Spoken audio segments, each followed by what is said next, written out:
raised hand feature for questions for Coach Brown.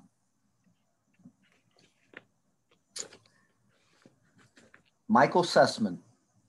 Coach, so far in the spring, in the 2-minute situational type drills, who's really emerged to this point as somebody that can win one-on-one and make a play down the stretch? And just kind of what do you take away from those type of situational, working on those types of situations in practice? Well, in spring ball, we try to throw as many situations as we can at them. What the purpose is, if they make mistakes, they're great teaching tools. And the hope is you don't repeat that mistake a second time. We had in our 2-minute situation day, we had a receiver that caught the ball. We had, I think, 9 seconds on the clock trying to steal some yards. We had a timeout, no timeouts. Receiver catches the ball on the sideline, turns upfield, clock runs out. That's a teachable moment. If that happens in a game, that's a major issue. In spring practice, we make the correction. First-year player, make the correction. Hopefully it doesn't happen again. As far as guys that won, Sam James made a couple one-on-one plays today within our 2-minute. We did a 2-minute into half. Isaiah Esdale is a guy that in our 2-minute drill yesterday, in yesterday's practice, made a touchdown to win the drill. And so those are 2 guys right off the top of my head. Also, as a wrap to that question, I apologize I had every intention to practice in the stadium today and have you all in there, but we had to go in the IPF. Snow we were doing a bunch of situational work, and with the weather, we'd be better off going inside. So I apologize. I'll make it up, get y'all out there next week when we get back off this little break. Ryan Pritt. Hey, Neal, yesterday we had Alonzo and Letty on, and they were talking a little bit about the weekly leadership meetings that you guys have. And I was just wondering if you could maybe take us in that room a little bit. What do those entail, and what kind of results have you seen from that? Is it helping pretty significantly in that front? Well, I think it's to be determined. I think how we handle things in the fall will be the end all on that. What we're doing, we're trying to transition from a coach-led team to a player-led team, and that's a transition that you should be able to make if you have the right guys going into year 3.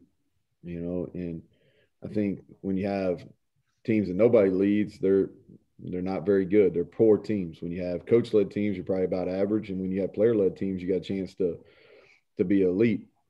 And so that's what we're trying to be. And so with our off-season teams, we have 10 captains, and we have weekly captains meetings. And what they do is we give them some say, so they make some decisions in there. Also try to get the pulse from the team. I always open the meetings up with what are our issues and how can I help on anything that's going on. And then we pick a teammate of the week. I think it's important, somebody that's the best teammate on their accountability teams. And then we usually have some kind of lesson or maybe they present something that they found. But it's good. We've got a good group, and they're maturing. They're taking that leadership role seriously. But will it benefit us as a team? I think to be determined on how we react in some tough adverse situations when you really need leadership.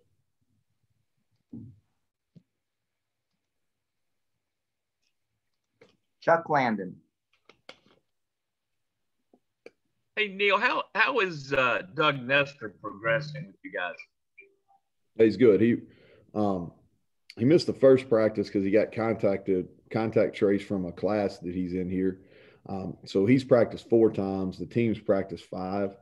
I thought his last 2 days he's been impressive. We're playing him at both guard and tackle. Again, trying to dual train a lot of those guys up front on the offensive line. As he learns what we're doing and learns what the expectations are, and then what his job is on each scheme, you can see him starting to play with more confidence, being more physical. Excited about him. I think he can be an upper level Big 12 offensive lineman without a doubt. Do you feel like you got lucky and one dropped in your lap? No, not really. I don't think so. I think that he's from here. we tried as hard as we could for that month that we were here in recruiting out of high school. And I think how we handled that month with his mom and his dad and Doug and his sisters. And then when he made his decision that it wasn't going to be West Virginia the first time, I think our response to that was positive. And then when he made the decision that he was going to leave and he went in the portal, then obviously he has some relationship with our players.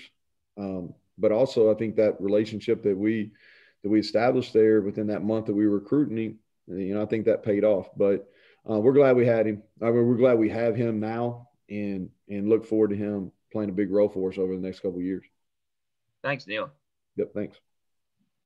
Greg Hunter. So, Neal, multiple questions about your tight end and fullback positions. You've obviously invested a lot in tight ends. You've got a couple that are growing through the program now. So your thoughts of the older guys. Have you gotten to where you want in terms of that overall position? And then the one thing you don't have is a fullback. So are tight ends fullbacks? Yeah, so we've got 5 scholarship guys right there at that spot. And I think that's what you need to be able to play. We're playing in 11 personnel most of the time, and we'd like to get into some 12 too, because I think it gives some advantages to being able to do that. O'Laughlin is progressing. I think the next year is going to be a critical year for him. I think he's ready to make the next step. We need him to. He showed signs in the passing game, showed signs in the blocking game last year. I think he'll continue. He's had a good offseason. TJ Banks has been a positive through 5 practices. Now he's got to continue to show that growth, but he's been a positive. Charles Finley has not practiced yet. He's out. He's got nothing major, but he's had a back issue, so he hasn't practiced. And then the 2 early enrollees, Traylon Davis, who's really physical, and he's what we thought he was going to be when we recruited him, which is a guy that can put his hand down or play in the backfield, and he's going to create some movement at the point of attack. So he's a tough kid that's really physical. And then Victor is extremely athletic. He's obviously learning the game. There's a lot of things that have changed for him over the last 3.5 months. But he's really talented. And then in terms of fullbacks, I mean, do you guys just put them in the backfield, or do you look for some sort of, other opportunity to play somebody as a true fullback when you need one? Really what we try to do is we try to put the investment into the tight end position, and probably less so because when you have the tight ends, you have a length, so you have a threat in the passing game. Now we always, if we happen to get a fullback type body, especially as part of our walk-on program, then we'll utilize them, which we did at Troy. But right now we're pretty much relying on that tight end position to give us what we've gotten from the fullback in the past. John Antoni. Question about Letty. What ways do you think he's improved since you first got him, and what does he need to do to get where you need him to be by the end of next year? Well, first of all, I think Chad Scott's done a phenomenal job with him. If you look at Letty's progression since 2018 as a player to how he played last fall, and then you all saw him the other day, and then you'll continue to see him. He's an all-around back. He can play every down. His growth in the last year from patience, and what I mean by patience is he's really setting up blocks and allowing it to happen. He's extremely decisive. His ability to break tackles, I think, is what makes him elite. And then his growth as a pass catcher, both from the backfield and then out wide, is something that we've really spent a lot of time on. And he has he's a lot of the techniques and the skills that our receivers use. He is doing those and starting to master them. And he spent a lot of individual time with the wideouts, and you can tell that.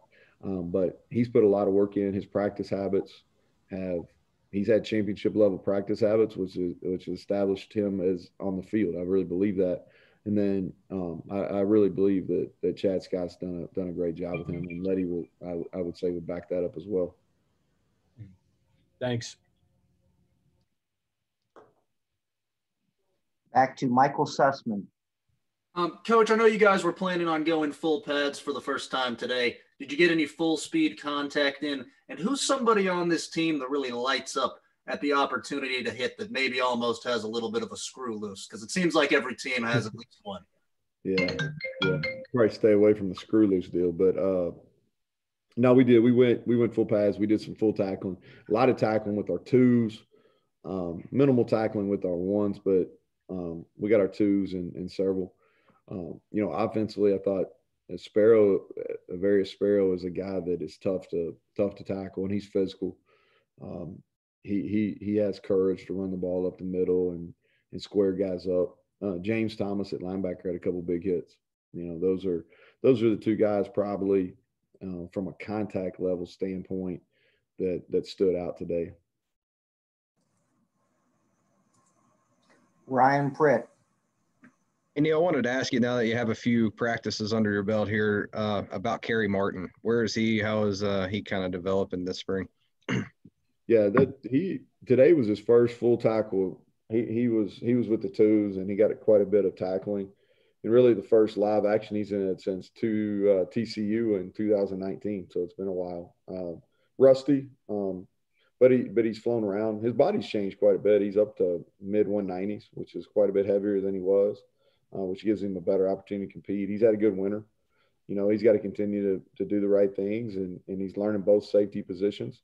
But he's had a positive 5 days through this first 2 weeks.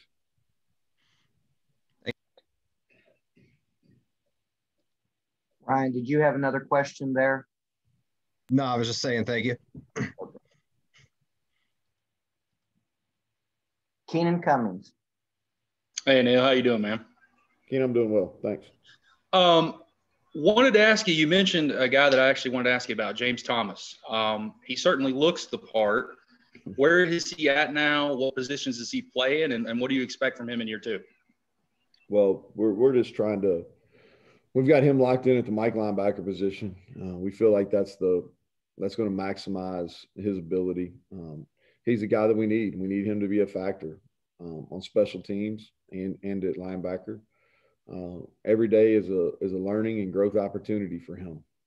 Played all over the place in a small high school at Georgia, a good high school program, but a small. He played all kinds of positions. Played about every level: safety, linebacker, rush end, running back, quarterback. Did a little bit of everything in high school, and so he's a good athlete. He's got really good contact courage, and he runs well.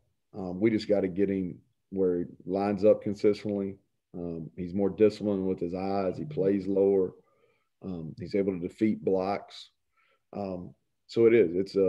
It's he and Coach Coons are spending a lot of time together, and we have high expectations for him. He had some positives today, but there's a lot of teaching moments where he's got to learn how to play at this level. And so he's not where he needs to be just yet, but I think he's got a lot of potential.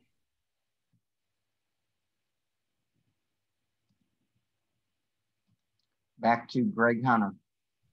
Neal, the cornerback position, obviously you got a few guys who've played there, but give us a look at that. And then also a couple of the young defensive backs that you have in Mallinger and Wilson Lamp. Are they corners or are they safeties? So Wilson Lamp's playing corner, and then Davis is playing safety. And they're both coming along. Lamp played a little bit of corner as a senior, but he was mostly a receiver in high school. Davis, same thing, played a little bit of safety and defensive back as a junior, but predominantly a wideout throughout his high school career. So they're learning really fast, really long, hungry. They practice extremely hard. You can tell it's important to them by how they prepare. I think there'll be factors for us this fall on special teams, and maybe depending on their learning curve defensively. At corner, I think Jackie Matthews is a guy that's had a real solid spring. You expect that year two of junior college players. You see this a lot where it really starts to click, and you're starting to see that. He's been solid and competitive. Daryl Porter is coming back. He was out for a couple of weeks, so he's kind of getting back into shape. Had a better day today than he's had thus far.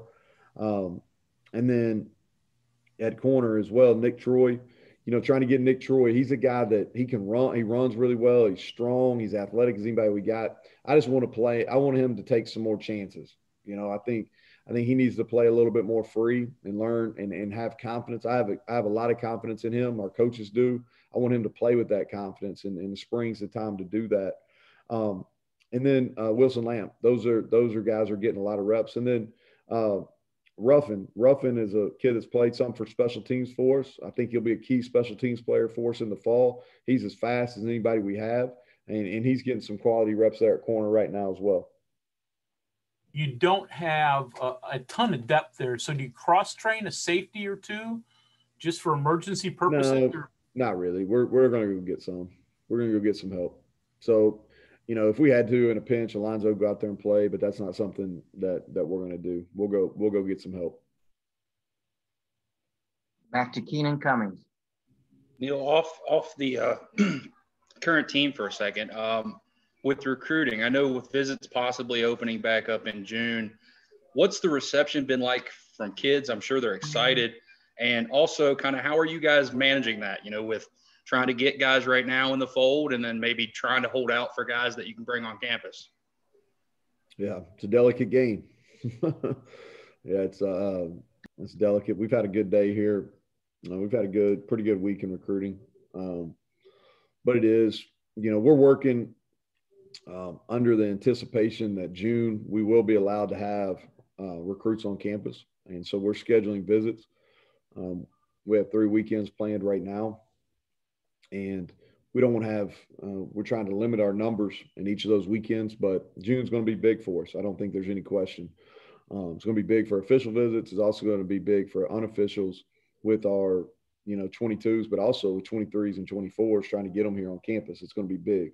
But it is, the timing of your official visit, when you do it, do you do it in the summer?